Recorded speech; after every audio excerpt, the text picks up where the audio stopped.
सेविका, महिला मदतनीस तसेच होमगार्ड कोतवालांच्या मानधनात महायुती सरकारने भरीव वाढ केलेली आहे।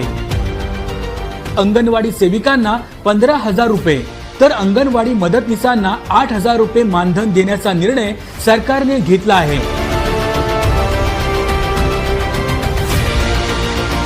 यामध्ये ज्या अंगणवाडी सेविका लाडकी बहीण योजनेचे अर्ज भरतील त्यांना प्रोत्साहन भत्ता देखील दिला जाणार आहे।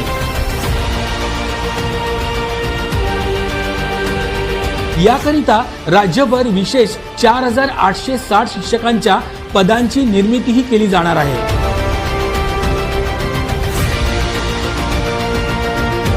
तर अंगणवाडी मदतनीसांना दरमहा 8,000 रुपये मानधन देण्याचा निर्णय झाला आहे। कोतवालांच्या मानधनात वाढ करून त्यांच्याकरिता कल्याणकारी योजना देखील सुरू करण्याचा निर्णय महायुती सरकारने घेतला आहे।